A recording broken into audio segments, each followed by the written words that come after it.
العاصمة اليوم محاكمة 4 متهمين بإذاعة إشاعات كاذبة ومغرضة ودعايات مثيرة بقصد تكدير الأمن العام.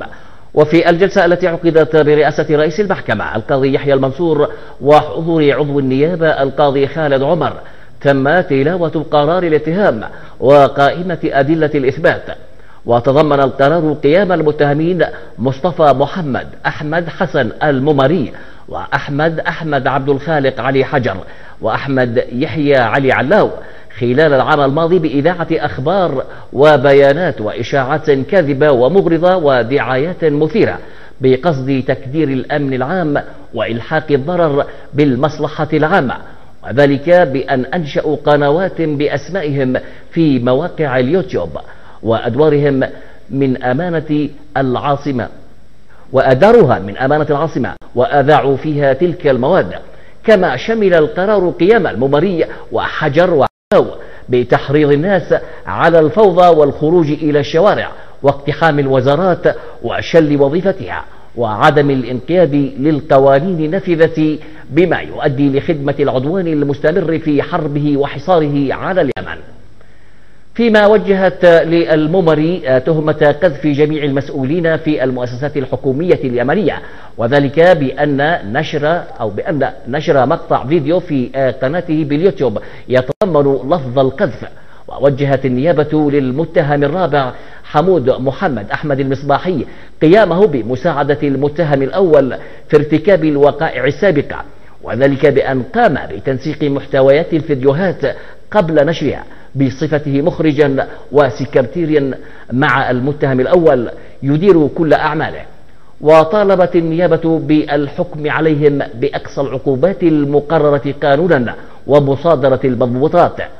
وأقرت المحكمة في الجلسة التي حضرها محامي المتهمين تمكين المتهمين ومحاميهم من تصوير ملف القضية وتقديم ما لديهم من رد ودفوع إلى جلسة الثلاثاء المقبل.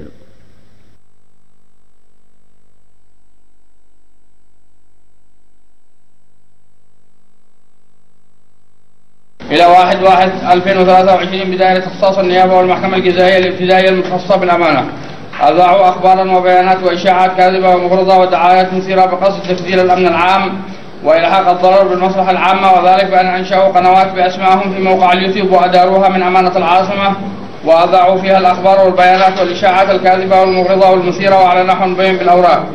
ثانيا، المتهم من الأول إلى الثالث حرضوا الناس على الفوضى والخروج إلى الشوارع واقتحام الوزارات وشل وظيفتها وعدم الانقياد للقوانين النافذة، بما يؤدي إلى خدمة العدوان المستمر في حربه وحصاره على اليمن وعلى النحو المبين تفصيلا في الأوراق. ج. المتهم الأول قذف جميع المسؤولين في المؤسسات الحكومية اليمنية بأنهم عيال الزنا، وذلك بأن نشر مقطع فيديو في قناته باليوتيوب يتضمن ذلك اللفظ وعلى النحو المبين تفصيلا في الأوراق.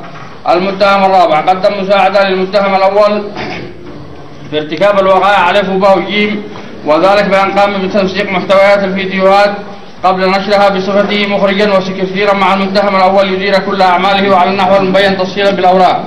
الأمر المعاقب عليه بالمواد 16 21 و22 و23 و24 و135 و136 و289 من القرار الجمهوري بالقانون رقم 12 لسنة 94 بشأن الجرائم والعقوبات. ولذلك النيابة العامة وتطبيقا لأحكام المادة 221 إجراءات جزائية رفعت الدعوى الجزائية أمام عدالتكم ضد هؤلاء المتهمين للسير في إجراءات محاكمتهم والحكم عليهم بأقصى العقوبات المقررة قانونا ومصادرة جميع المضبوطات المبينة في قائمة الأدلة. وعملا بأحكام المادة 351 إجراءات جزائية تطلب النيابة العامة تلاوة قائمة أدلة الإثبات في مواجهة المتهمين والسير في إجراءات المحاكمة وفقا للقانون، والله الموفق. حددت